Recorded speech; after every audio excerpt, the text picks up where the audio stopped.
चलिए दोस्तों, आज हम करेंगे फुल मॉक 13 टेक्स्ट बुक का। आशा है कि आप लोगों ने अटेम्प्ट कर लिया होगा। जो भी स्कोर रहा हो कमेंट बॉक्स में जरूर से लिखिएगा।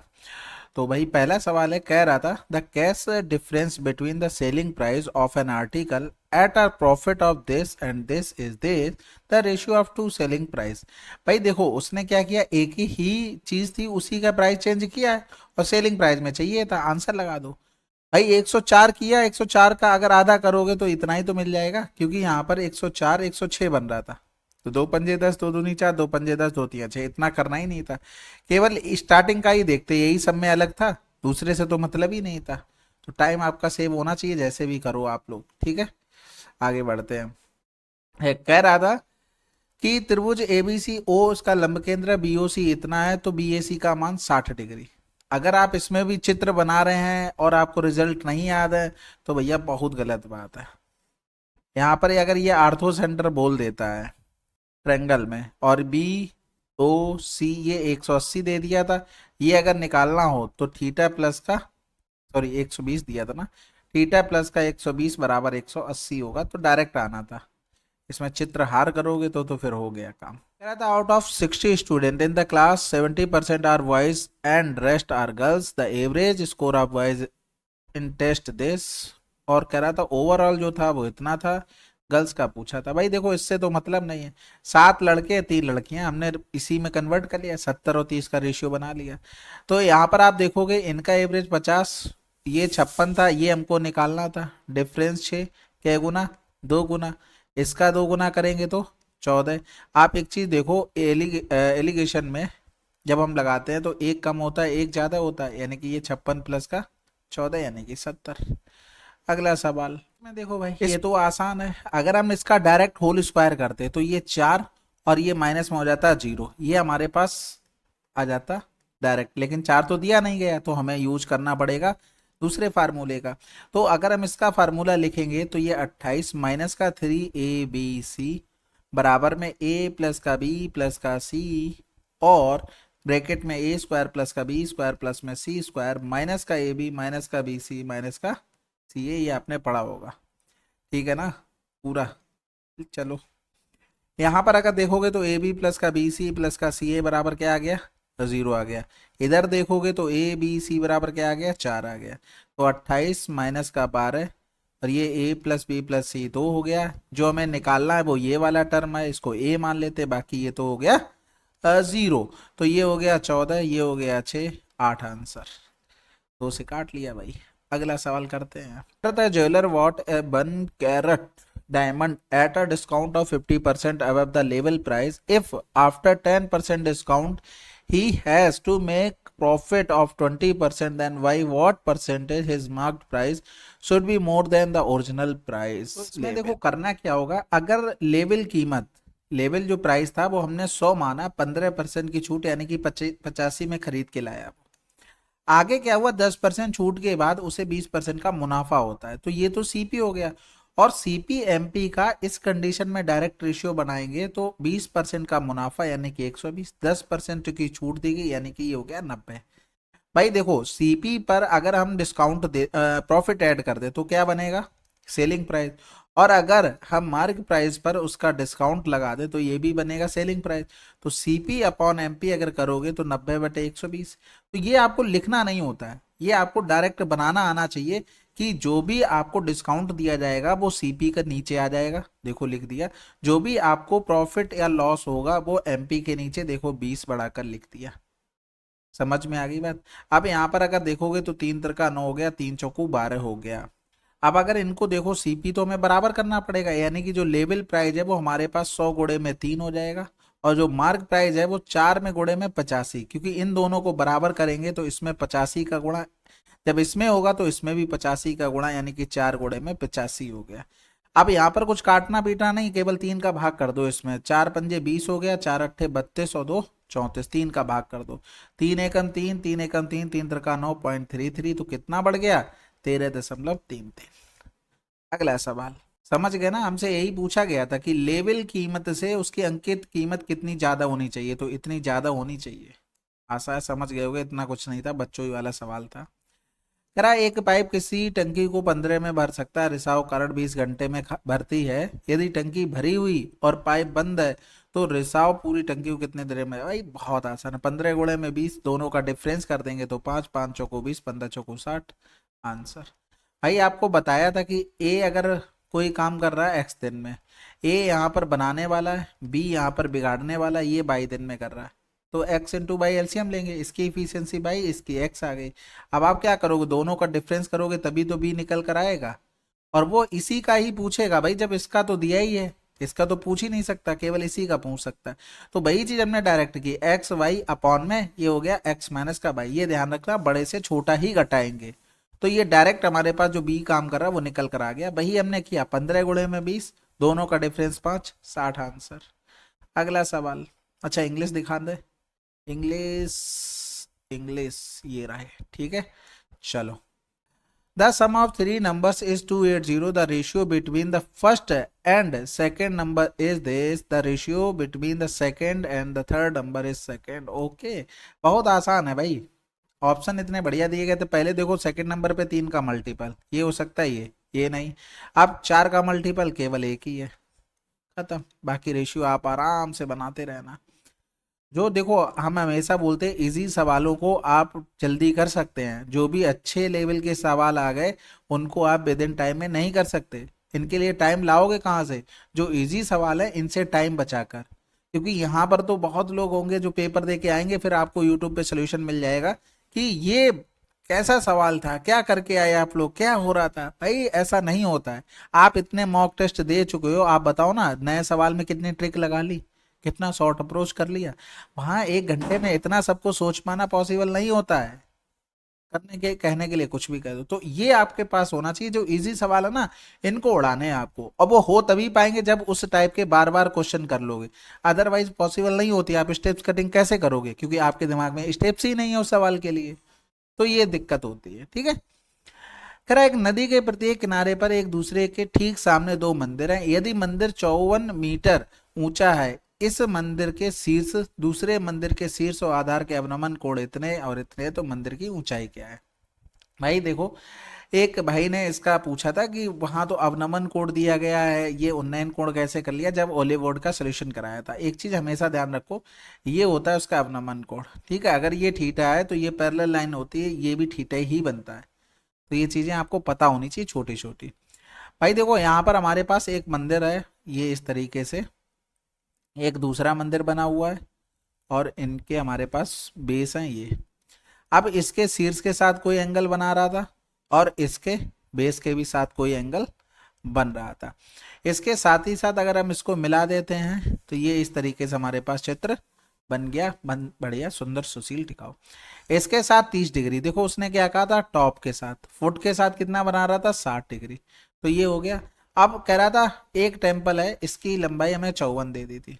देखो इसको हमने यहाँ से नहीं देखा कि ये किसकी लंबाई किसकी नहीं, दूसरे की पूछी गई, इसका मतलब देखो आंसर छोटा वाला हमें निकालना है, बात खत्म हो गई, ठीक है। तो यहाँ पर अब अगर हम वैल्यू मानते हैं, तो अगर ये 1 हो गया तो ये कितना होगा, √3 होगा, तो √3 ये भी होगा यहाँ से लेकर यहाँ तक। ये रेशियो पता होने चाहिए देखो। और अगर हम ये पूरा निकालें, 60 से हम 30 वाले पे जाएंगे तो ये कितना हो जाएगा हमारे पास, ये हो जाएगा √3 का गुणा, यानी कि 3 हो गया। तो 3 बराबर में आपको 54 दे दिया था, आपसे यही 2 बराबर पूछा गया था, तो 18 3 54 36 आंसर। अगला सवाल, कह रहा था, if the mid point of the line segment joining the point they this y coordinate of A. देखो बहुत आसान सवाल है ये। कैसे आसान है, आपको अगर पता है फार्मूले तब भी ठीक है, नहीं पता है तो हमसे ये कोऑर्डिनेट पूछा है, यानी कि इसी का मान तो हमें ऑप्शन में दिया होगा, यानी कि जो भी आंसर होगा उसमें 2 घटाने पर हमें 3 का मल्टीपल मिलना चाहिए। 6 4 11, बताओ, कुछ करना पड़ता, कुछ भी नहीं। अदरवाइज आपको मिड पॉइंट वाले जो नियम पता है, यानी कि x1 प्लस का x2 अपॉन में हो गया 2, ये आ जाएगा x, ये हो गया y1 प्लस का y2 अपॉन में हो गया 2, ये आ जाएगा हमारे पास y। तो हमें चाहिए था क्या, 3b प्लस का 2 प्लस का 5 अपॉन में 2 इक्वल में, अच्छा मिड पॉइंट तो यही था, तो ये लिख लो 2, और ये हो गया 5। तो 5 दूनी 10, 10 से 4 गया 6, तो b बराबर कितना आ गया, 3 आ गया। पाँच दूनी 10, ठीक है। और क्या किया, तीन दूनी 6, हाथ हो गया। अगर हम इसमें रख देंगे 3 गुणे में 2 प्लस का 2, 3 दूनी 6, 2 8, लेकिन इतना करना क्यों था, नहीं भी फार्मूला पता तब भी हो जाता। कह रहा था there be two circle of centre A and B of radii this the distance between their centres A B this and direct common tangent is drawn the meets the line B A produced at C then the tangent of C A. बनाते हैं भैया चित्रहार। यहाँ पर देखो एक circle ये हो गया, एक सर्किल ये हो गया। यहाँ से जो एक स्पर्श रेखा खींची गई है, ठीक है, इस तरीके से हमारी सीधी नहीं जा सकती है क्योंकि हमने डायरेक्ट ऐसे ही ड्रॉ किया। यहाँ से देखो अगर इसको मिलाएंगे, ये 5 है, ये मिलाया तो 3 है, ये बोल दिया था 10 है, सीधी सी बात हो गई, नो बकवास हो गई। यहाँ पर ए हो गया, बी हो गया, और हमारे पास ये सी तक बढ़ाई गई थी। अब हमसे यही सी ए पूछा गया, तो बाकी हमें कुछ नहीं सोचना, कुछ बचा सवाल में, कुछ भी नहीं। आप देखोगे ये 90 डिग्री, ये सॉरी कहाँ 90 डिग्री बना रहा हूँ, स्पर्श रेखा के साथ 90 बनेगा, तो ये 90 डिग्री, ये 90। तो आप छोटे बड़े ट्रायंगल में देखोगे, ये तो हमारे पास कॉमन हो गया, सी ए डी सी ई ए में देखो ये चीज समझ में आ गई, सिमिलर ट्रायंगल हो गए, यानी कि इनमें 3 और 5 का क्या होगा, रेशियो होगा। तो एक चीज बताओ, जब इनमें 3 और 5 का रेशियो होगा तो ये कितना होगा, 2 होगा। ये 2 बराबर में 10 दिया था, 3 बराबर पूछा था, 15 आंसर। अगला सवाल कह रहा था इतने प्रति किलोग्राम वाली चीनी को इतने किलोग्राम वाली चीनी के साथ किस अनुपात में मिलाया जाए ताकि मिश्रण को इतने किलोग्राम पे बेचने पर 30% का लाभ हो। तो कैलकुलेशन आसान हो तो रफ शीट पे कम से कम ही लिखना होता है। ये वैल्यू 130 बराबर दी, यानी कि 13 छक 78 हो गया, 13 छक 78 पॉइंट चला गया। अब यहाँ पर 74 और 66 का डिफरेंस, रफ शीट है, यहाँ पर हमने देख लिया 74 और 66 का डिफरेंस 8 हो गया, और 6 से 1 गया 5, खत्म कर दो भाई। इनका इनका डिफरेंस करना पड़ेगा, इनका इनका, तो कम से कम लिखो, कैलकुलेशन आसान है। तो कह रहा था what is the difference of mean, यानी कि एवरेज और median of the given data. सबसे पहले तो असेंडिंग एंड डिसेंडिंग ऑर्डर में लिखते हैं। 4 लिखा, 13 लिखा, 8 मिला, 15 मिला, 9 मिला, 21 मिला, 18 मिला, 23 मिला, 35 मिला, 1 मिला, खत्म हो गई कहानी। अब यहाँ पर ये देखो कि टोटल नंबर कितने हैं, 4, 4 8 और 2 10 हैं। इसका मतलब है कि बीच के 2 नंबर लेंगे तो हमें मीडियन मिलेगा, यानी कि बीच के 2 नंबर ये हैं। तो 15 और 13 28 बटे में 2, ये हो गया हमारे पास क्या, मीडियन हो गया।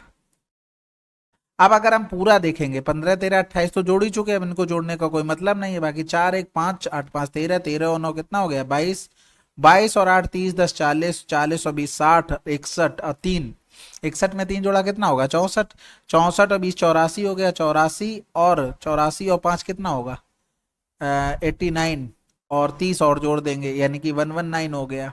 बचा था हमारे पास 28 और 9 8 17, यहाँ से लगा 1 2 और 2 4, 1 बटे में 10, यानी कि ये कितना आ गया, ये आ गया 14.7।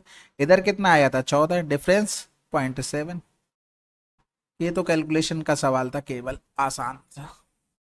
करा था a train cover certain distance at a certain time, train covers 40% of journey this of time 20% of 1/4 time, at what speed should we the train cover the remaining journey so that the train reaches the destination right on time if the speed of the train is 60 kilometre प्रति घंटा। अरे भैया if the train की speed दे दी, बहुत आसान हो गया। देखो यहाँ पर 1/2 समय 1/4 समय, यानी कि दोनों का 2 और 4 का एलसीएम हमने मान लिया टाइम, यानी कि 8 मान लिया, क्या यही टाइम है 2 और 4 का, 1/2 1/4 था, हमने इसका ले लिया। अब अगर 60 की स्पीड होती उसकी तो 8 से चलता तो उसके पास 480 किलोमीटर टोटल डिस्टेंस हो गई।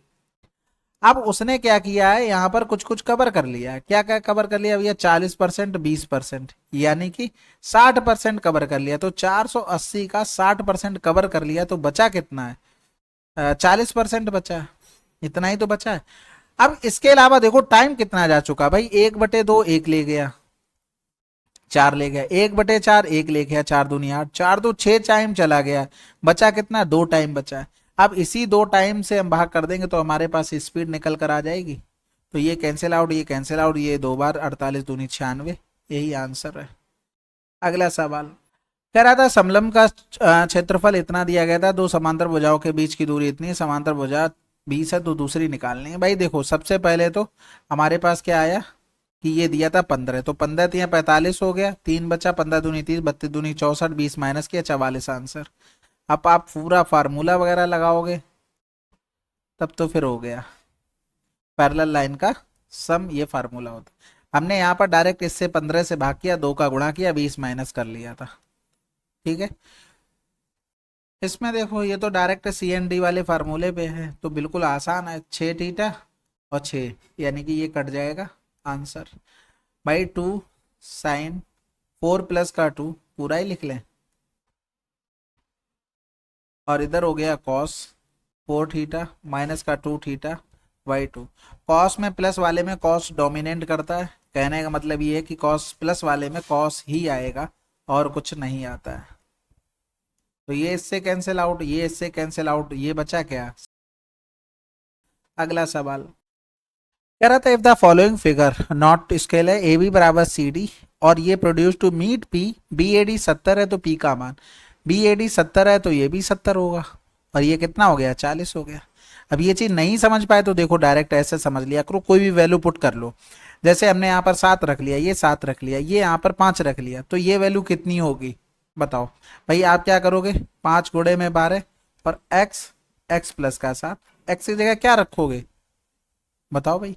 आप यहाँ पर 8 रख लो, ये यहाँ पर 4 रख लो, यहाँ पर 8 रख लो, इसका x का निकालोगे तो 8 गुणे में 12, सॉरी 4 गुणे में 12 और x, x प्लस का 8, कैलकुलेशन कर लो। यहाँ पर हो गया 12 चौक 48, ये हो गया एक्स स्क्वायर प्लस में 8x हो गया, यानी कि एक्स स्क्वायर प्लस का 8x माइनस का 48 बराबर में 0। फैक्टर बनाओ 12 चौक 48, यानी कि माइनस का 48 मिल गया, जोड़ोगे तो 8x आ जाएगा, x की वैल्यू निकालोगे तो माइनस का 12 प्लस का 4 हो जाएगा, तो माइनस में डिस्टेंस होती नहीं, देखो 4 ही निकल कर आ गया। तो ये चीज आपको पता होनी चाहिए कि जब ये कंडीशन बोल दे ये दोनों बराबर है तो ये ऑटोमेटिक बराबर हो जाएगी पूरी लाइन भी, तो ये 70 हो जाता, हमारा आंसर आ जाता। ये नहीं पता होगा, वैसे भी जनरली क्या करते बच्चे, किसी ने डाउट भी भेजा था, उन्होंने क्या किया सीधे ऐसे ही कर दिया, कहे तुम ये बता दो कि होगा कैसे, लेकिन मैंने ऐसे कर दिया था, कोई दिक्कत नहीं। ठीक है, तो लॉजिकली आप समझ गए, बाकी वैल्यू रख के वैसे करना चाहोगे प्रूव करने तो लेंदी हो जाएगा, इसलिए नंबर रख के समझा दिया, जल्दी हो जाएगा। अगला सवाल कह रहा था 18 boys and 24 girls can complete a piece of work in 16 days, all of them started working together but after 12 working days all girls and 6 boys stopped working. 12 boys completed the remaining work in 9 days. How many days will it take to complete the entire job if only 24 girls have to complete the job? देखो ये तो सवाल थोड़ा सा अच्छे level का कह सकते हैं, देखते हैं क्या कह रहा था। देखो इनका 16 दिन का कार्य था, लेकिन इन्होंने क्या किया 12 दिन कार्य किया, उसके बाद चले गए, यानी कि 18 बॉयज 24 गर्ल्स का काम कितने दिन का बचा था 4 दिन का, 16 माइनस का 12 4 दिन का। अब यही काम क्या हुआ कि लड़कियां तो सभी चली गई और 6 लड़कों ने काम बंद कर दिया, तो 18 में से 6 चले गए, लड़के बचे कितने 12 लड़के बचे केवल, उन्होंने ये काम 9 दिन में समाप्त कर लिया। अब यहाँ पर आपको लॉजिकली कुछ सोचना भी नहीं था, क्योंकि उन्होंने बोल रखा 12 लड़कों ने शेष काम इतने दिनों में किया, तो इस लाइन का कोई मतलब नहीं बनता है। ठीक है, तो ये बराबर कर लेते, तो 4 तिया 12 हो गया, इधर करेंगे 3 अट्ठे 24, 3 छक 18, यानी कि यहाँ पर 9 भी, 9 से 6 चला गया तो 3 भी, ये हो गया 8 जी, यानी कि जी अपॉन बी 3/8। अब यहाँ पर कुछ बचा सवाल में, कुछ भी नहीं, यानी कि अगर टोटल वर्क निकालोगे तो 18 लड़के इफिशियंसी 8, 24 लड़कियां इफिशियंसी 3, टोटल कितने दिन में 16 दिन में कर रहे थे, स्टार्टिंग से हमने ये चीज पकड़ ली।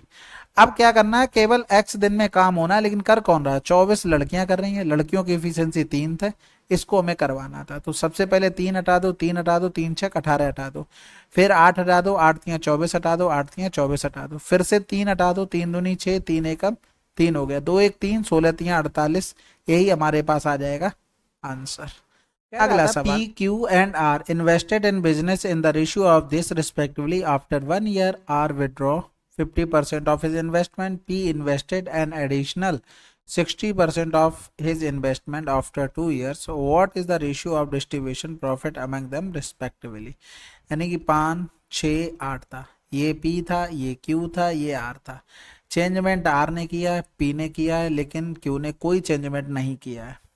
तो इसका मतलब है कि भैया उसको तो हमें करना ही पड़ेगा।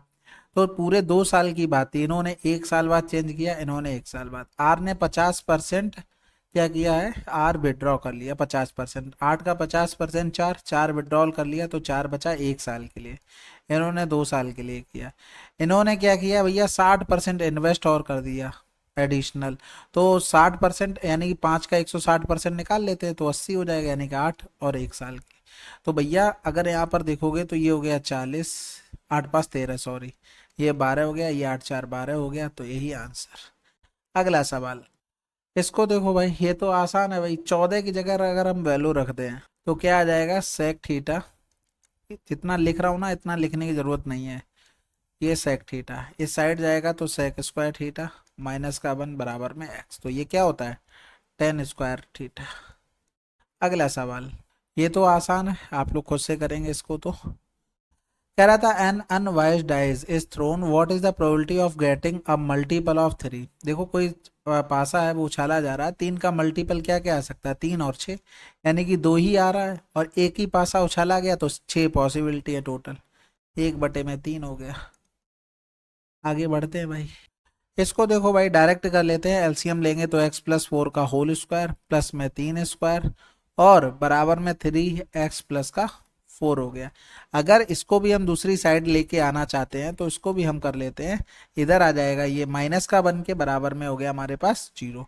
अगर हम दोनों साइड x+4 प्लस में 3 का गुणा कर दें, x+4 प्लस का 3 का गुणा कर दें, तो ये क्या बन गया हमारे पास, ये बन गया x+4 का होल क्यूब प्लस में 3 का होल क्यूब बराबर में 0। तो x+4 का होल क्यूब बराबर क्या हो गया, माइनस का 3 की पावर में 3, यानी कि माइनस का 27। यही पूछा गया था। अगला सवाल कह रहा था समान राशि 2 वर्षों के अर्जित चक्रवृद्धि ब्याज साधारण ब्याज के बीच अंतर इतना है, तो 4% वार्षिक के हिसाब से राशि पूछी गई, यानी कि 28 में हमें 16 का भाग करना है बस, यानी कि 28 बटे में 16 कर देंगे तो 16 एकम 16 हो गया, 12 बच गया, 16 सत्ते 112, 16 पंजे 80 आंसर। भाई देखो फार्मूला आपने पढ़ा होगा, r/100 की पावर में 2। हम यहाँ पर प्रिंसिपल अगर 100 मान लें और यहाँ पर कुछ डिफरेंस होगा तो इधर हो जाएगा r² / 100 इंटू में 100, तो कैंसिल आउट, यानी कि जो भी डिफरेंस होगा वो r² / 100 के बराबर होगा। लेकिन अगर ऑप्शन ऐसे लिखे होते 17.5, 1750, 17500 या फिर 175 ही होता नॉर्मल, तब हम ये पॉइंट भी लगाते, तब हम एक्चुअल में 28 में किसका भाग करते, 0.16 का करते, 100 बराबर निकाल लेते। लेकिन ऐसा है ही नहीं ऑप्शन में, तो हमने डायरेक्ट रेट का स्क्वायर करके 28 में भाग कर लिया, आंसर आ गया। तो भाई ये स्टेप्स कटिंग कर दी, बाकी चीजें वही हैं जो आप करते आ रहे हो। कह रहा था अ pot has a cylindrical base with the conical top, the radius of the cylindrical base is this and the slant height of the cone is 40 centimeter and total height of the pot is 42 centimeter, then what is the total value of the pot। तो ये तो बात खत्म हो गई कि हमसे total volume पूछा है, तो इसका मतलब है 11 तो आ ही रहा होगा, तो 11 अगर देखते तो यहाँ पर तो पाई आ गया पहले से, तो वो तो पॉसिबिलिटी खत्म हो गई। इसके अलावा हमारे पास क्या बनता है, अगर बेलन का वॉल्यूम लिखेंगे तो पाई r² 24 का स्क्वायर इंटू में h हो गया, यानी कि h हमें निकालना पड़ेगा, क्योंकि आप देखोगे कि शीर्ष पे ऐसे शंकु है, और अगर यहाँ पर देखोगे ये टोटल तो 42 है, लेकिन इसकी हाइट हमें पता नहीं है, लेकिन रेडियस इसकी भी हमें पता है कि दोनों की कॉमन है 24। तो अगर आधा अगर बना लें, इधर 40 होगा, इधर हमारे पास 24 होगा, 4 छंग 24 हो गया, 10 हो गया, इधर 8 आ गया, यानी कि सब में 4 4 का गुणा हो रहा है, तो ये कितना आ गया 32। इसका मतलब है ये हाइट हमारी 32 है, ये हाइट हमारे पास 10 हो गई, तो ये तो हमें निकालना ही पड़ेगा भाई। यहाँ पर लिख दिया हमने क्या, 10 हो गई हाइट, प्लस में 1/3 पाई r² का मतलब 24 का स्क्वायर इंटू में हाइट यहाँ पर 32 हो गई, तो 1/3 यानी कि पाई और 24 का स्क्वायर हमने ले लिया कॉमन, ये चला गया, तो 10 1/3 और गुणे में 32 हो गया। अब इसमें यहाँ पर 3 कहीं से कटने वाला नहीं, क्योंकि 24 2 बार आ रहा है, अगर एक बार कट भी गया तब भी 3 आ जाएगा हमारे पास, ठीक है। तो अगर हम यहाँ पर देखेंगे 9 कट गया, 6 कट गया, 2 नहीं कटेगा 3 से, इधर 9 कट गया, 4 2 6 कट जाएगा, ये भी कट जाएगा, 9 7 16, 9 हटा दो, 7 2 9, ये भी कट जाएगा, यानी कि 2 ऑप्शन हमारे पास आ गए जो कि 3 से कट रहे थे। इसके अलावा अगर देखोगे तो 8 का भी मल्टीपल मिल रहा है, तो 8 एकम 8, ये हटा दो, 8 से नहीं कट रहा, यानी कि दो ऑप्शन हमारे पास कुल मिलाकर बचे हैं। अब यूनिट डिजिट से काम हो जाएगा हमारे पास, या तो जीरो आएगा या तो नहीं आएगा, तो इसको हटा दें बस। तो सबसे पहले देखो 22/7, इधर 24 गुणे में 24 हो गया, इधर करेंगे तो 30 30 60 और 2 32 हो गया, बटे में 3 हो गया। अब एक चीज बताओ, कहीं से जीरो आने की संभावना दिख रही है? 5 होना जरूरी है, क्योंकि 5 हमारा इवन नंबर के साथ जीरो आ जाता है, तो क्यों कैलकुलेशन पूरी करनी थी? आंसर लगा दो।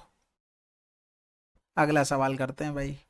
कह रहा था कि कंपाउंड इंटरेस्ट की बात थी, यानी कि a sum of money on compound interest amount to this in 2 years and this in 3 years. If interest is compounded annually, then the rate of interest per annum.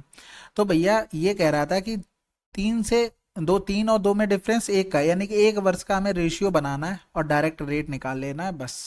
5290 हो गया। अगर इधर जीरो बढ़ाएंगे तो हमें क्या करना पड़ेगा? 6083। भाई मैं कहूँ इतना छोटा कैसे आ गया, यहाँ पर 3 है। तो अब कैलकुलेशन अगर करते हैं तो ये आ जाएगा 5 एकम 5, 5 दूनी 10, 5 एकम 5, 3 बच गया, 5 चक्का 30, 5 सत्ते 35 हो गया, 5 एकम 5, 0 पचम 25 हो गया, 4 बचा 5 40, 0 हो गया। अब देखो इसमें ये तो समझ में आ नहीं रहा, क्योंकि 9 से भी कट नहीं रहा, 2 7 2 9 6 2 8 11 से भी नहीं कट रहा। अब इसको देखो, जब भी इस तरीके की कंडीशन बन जाए, प्राइम नंबर पे पहुंचो, जैसे 13 से चेक करो, 17 से चेक करो, 19 से चेक करो, 23 से चेक करो, इस तरीके से फिर भी नहीं समझ में आता है, तो जिसमें आपको कैलकुलेशन आसान लग रही है उसके फैक्टर बना के देख लो। जैसे अगर हम इसमें देखते तो ये हमारे पास कितनी बार जा रहा है? 20 बार जा रहा है, 20 चौकू 80 हो जाएगा, तो 20 पंजे 100, 5 बचा, 20 दूनी 40 हो गया, 18 बच गया, 20 नए में हो गया, यानी कि ये हमारे पास चला गया। अब देखो 23 तेईसियम 529 सारा, इसका मतलब ये 23 से कट रहा होगा, तो 23 पंजे 115, 23 दूनी 40, 20 बचा, 23 नए में 207 हो गया, यानी कि ये ऐसे करके हम लिख सकते थे। तो ये इससे कैंसिल आउट हो गया, यानी कि क्या आ गया? 23/20 आ गया। अब टाइम में डिफरेंस एक ही साल का था, तो हमें रूट वगैरह लेने की जरूरत नहीं, 3/20 गुणे में 100, यानी कितना आ गया? 15%। अब डायरेक्ट रेशियो क्यों बन गया, ये चीज समझ में आई? देखो अगर हम यहाँ पर प्रिंसिपल लिखते तो 1 प्लस का R/100 की पावर में 3 हो गया, ये कुछ हमारे पास अमाउंट बनता। दूसरी कंडीशन में लिखते तो 1 प्लस R/100 की पावर में 2, ये हमारे पास कुछ अमाउंट बनता। जब हम डिवाइड करेंगे तो ये इससे कैंसिल आउट, ये इससे कैंसिल आउट हो गया, बचा क्या? 1 प्लस R/100 की पावर में कुछ नहीं, A1/A2। अब यहाँ पर A1 बड़ा है तो वो ऊपर लिख लिया, A2 छोटा है तो नीचे लिख लिया, तो वही चीज है। अब यहाँ पर कुछ पावर में है नहीं, तो डायरेक्ट हमने देख लिया कितना परसेंटेज बढ़ा है, अदरवाइज हमें पूरा करना पड़ता। ठीक है, चलो भाई, तो ये हमारे पास टोटल 25 क्वेश्चन थे। आशा है कि आपको सोल्यूशन पसंद आया होगा। थोड़ा सा कैलकुलेटिव था, थोड़ा सा आसान भी था, लेकिन आपको यहाँ पर ये पिक करने की जरूरत है कि आपके लिए आसान कौन सा सवाल है। ठीक है, और ये नहीं है कि दूसरे के ऊपर डिपेंड कर रहे हैं कि ये कैसे कर रहे हैं, आपकी अपनी खुद की कैपेबिलिटी होनी चाहिए इसमें चूज करने में क्वेश्चन, अदरवाइज कोई फायदा नहीं होने वाला है। आप अपने लिए तो कुछ कर ही नहीं रहे हो, दूसरे के भरोसे ही चल रहे हो, खुद तो कुछ डेवलप करो। ठीक है, चलो भाई, मिलते हैं अगले वीडियो में, तब तक के लिए जय हिंद, जय भारत।